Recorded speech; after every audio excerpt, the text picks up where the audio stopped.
This is The Red Line, where we interview three geopolitical experts on one big issue shaping the news both here and overseas. And I'm your host, Michael Hilliard.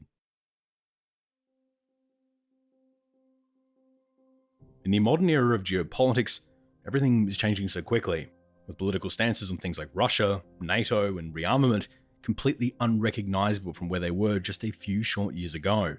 However, through all of that, San Marino, a small European micronation nestled in the mountains of Italy, remains virtually unchanged in its geopolitics, still even using the same constitution penned in the 1600s. However, by virtue of San Marino being so small and steady in its geopolitics, an incredibly complex and troubling situation has flown under the radar of most geopolitical analysts. And now, there is a troubling legal situation brewing on the Italian peninsula, with one nation possibly preparing for aggressive conquest, while the other remains blissfully unaware of the chaos about to unfold on their borders.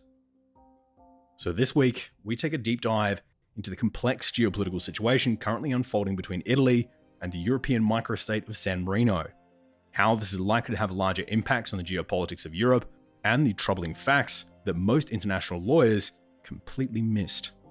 And to help us unpack the situation at hand, we turn to our first guest. Part 1. Booting. The boot. Well, I think there's several reasons why we might be seeing San Marino making this sort of step. One, of course, we've got to frame it in the context of what we're seeing in Ukraine, and there's clearly been a push towards European unity in all sorts of different ways. So, I mean, of course, we've seen Sweden and Finland join NATO, which was a huge step, but also we've seen a whole raft of countries want to join the European Union.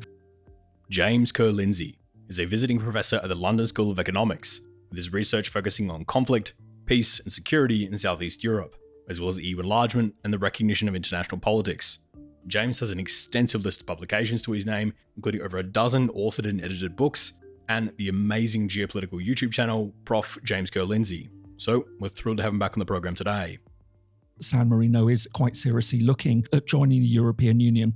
But what I think is really interesting, of course, is that what we're seeing is a slightly unusual approach to it, because usually the way that a country would join the European Union is that it would say, well, we want to accede, we want to become members, and there would be quite a tough process of screening and everything like that. I think we can safely say that San Marino would actually be fairly integrated already, so it would be a lot less onerous than, for example, Georgia. Saying that though, there are lots of countries trying to join the EU at the moment. So what is it about San Marino's plans that make you so worried? But what I think is really, really interesting about this report is this idea that what it's planning on doing is a backdoor route, if you like, to EU membership by saying, well, let's unite with Italy. And of course, you know, this is a strange historical anomaly that it was never incorporated into Italy. Neither was the Vatican, of course. But San Marino sort of sits in this really, really odd position. So perhaps there is this chance to negotiate with Italy. And this also, by the way, wouldn't be the first or the only time that we're talking about this. I mean, you know, this is something that has also been brought up in the context of Moldova and Romania. You know, this is a really interesting story, and certainly one that I think we should all be taking a little bit of notice of. However, from what I understand, one of the big sticking points in this is the defense agreements, particularly because of the age of a lot of the agreements in place between San Marino and Italy. Now, we'll put aside the complication factors that come from Italy being a member of NATO and San Marino not for the moment, and start by looking at the question of how these two militaries would look to integrate in with one another, as both of these states do already have highly professional and highly capable militaries that have fought against each other in the past. So if this merger between the two countries were to take place, who would likely take control of the combined army? Would San Marino take control of Italy's troops, or would Italy take control of San Marino's? Well, I mean, there's actually a really interesting debate to be had here, because there are all sorts of issues that have to be negotiated. So it wouldn't just be about the military, it'd be about the political system. How do you fold San Marino back into the Italian political system? Or would it be the other way around, of course? Because I think what we would see is actual fact. There's an interesting argument that San Marino would make, is that it's the far older party in all of this. Italy is a far newer state. And that, in fact, If we were to be talking about a union, then perhaps it would actually work the other way round, that it wouldn't be San Marino joining Italy, it would be Italy joining San Marino, and that would open up a whole different set of legal questions.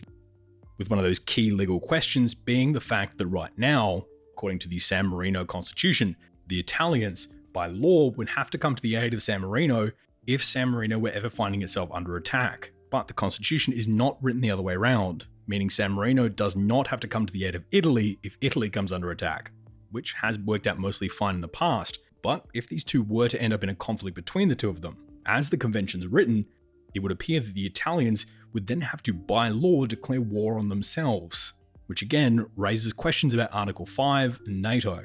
Now, is this all just legal mumbo-jumbo, or a very serious consideration that would come into play if these two states ever entered into a conflict with each other? Obviously, if we saw tensions erupt between the two of them, then this would be a real head-scratcher. You know, the NATO element would be fascinating. I mean, Italy being a guarantor of San Marino and its defense, and then San Marino goes to war with Italy. Is this an Article 5? This would have NATO lawyers, I think, sort of really going round in all sorts of things to try and sort of pick apart the dimensions of this. I wouldn't even know where to start in trying to pick that one apart. Now, from what I can see, a lot of the mainstream press and analysis always tends to ignore San Marino's military capacity. But when you actually take a much closer look at the nation's military forces, you actually find that there is a lot more there than most people probably realize. For example, San Marino still maintains an incredibly professional and incredibly accurate crossbow corps, which is not only self-sufficient for ammunition production, but has also undergone centuries of training on this exact type of weapon. Now, when we contrast that with the Italians' military, whose crossbow corps is almost entirely amateur, we might start to see where some of the concerns for the Italian military might lie.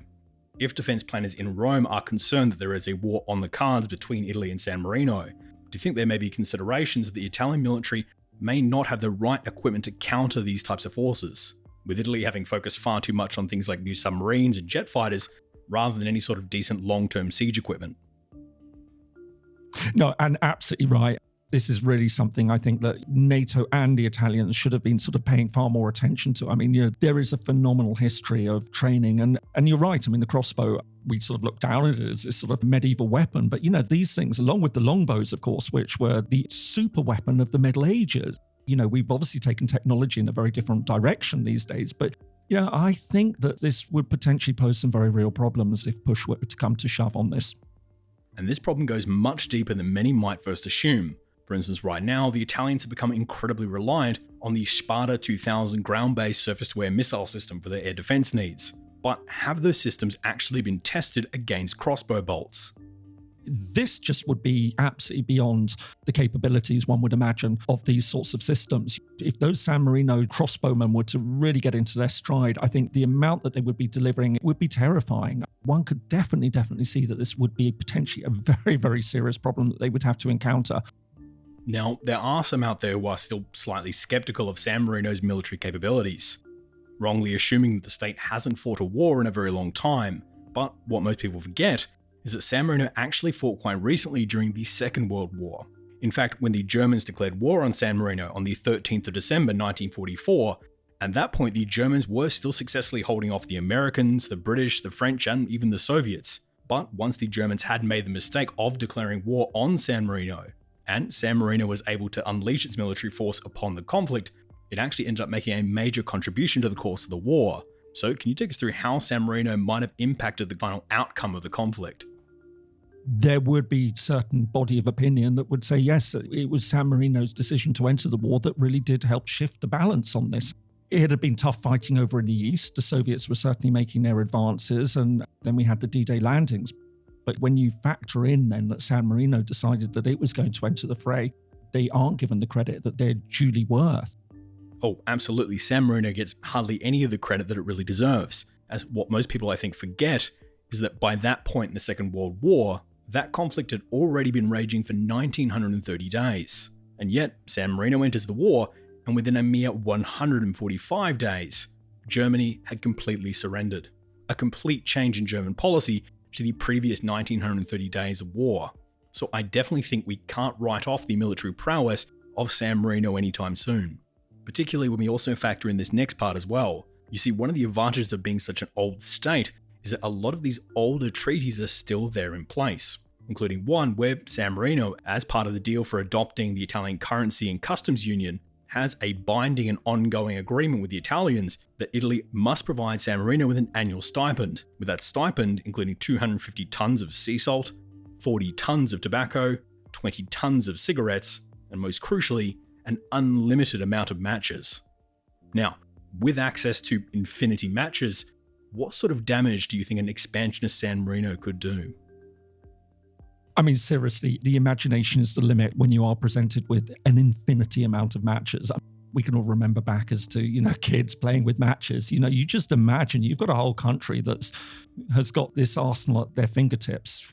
This would be a whole new level of asymmetrical warfare that we will be talking about.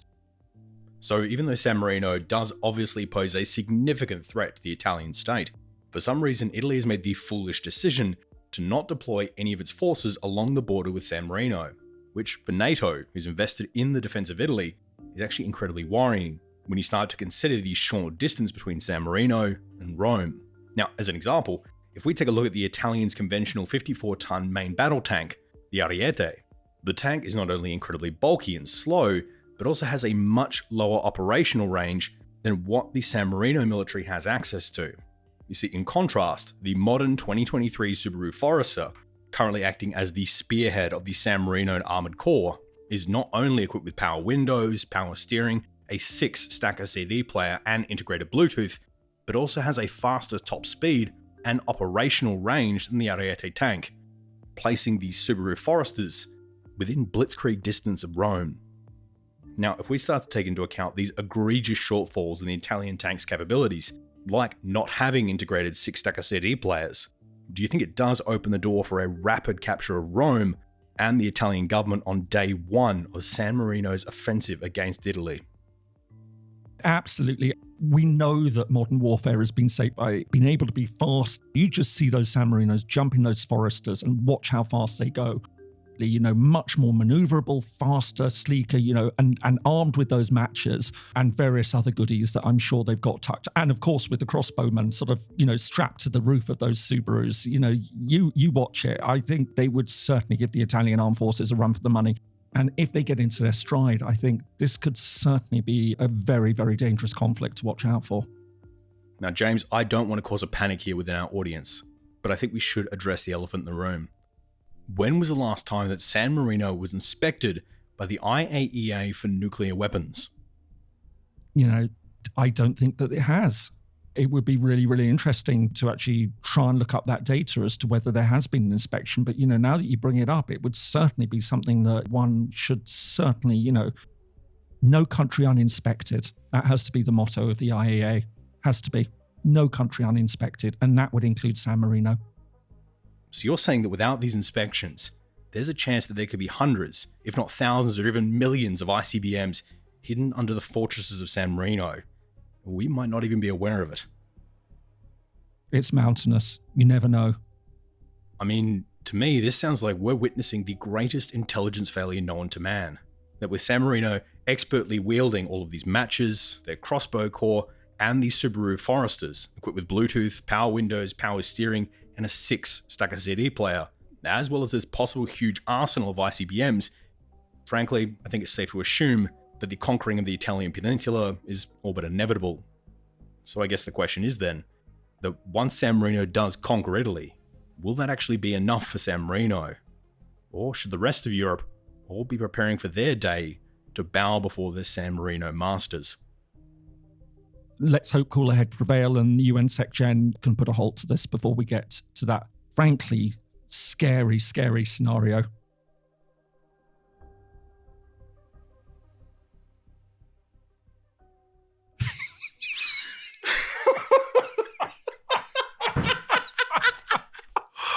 The crossbows strapped to the roofs, I swear to God, almost lost at that point.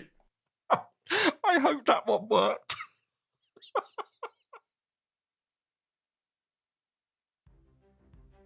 So hopefully by now you've checked the date and realized that this episode is our April Fool's episode. And that frankly, the threat posed by San Marino might be somewhat exaggerated.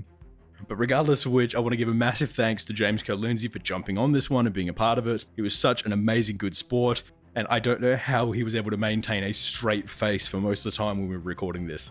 And as well as James, I want to thank my staff, who actually took the time to research the capabilities of the San Marino forces to make sure that we could actually keep our facts straight in this one. But regardless, this episode was just a bit of a bonus for April Fools, and if you enjoyed it, hopefully we can turn it into a yearly tradition. In the meantime though, the real show will be back in a week with a brand new episode. But until then, as always, thank you for listening. A good night.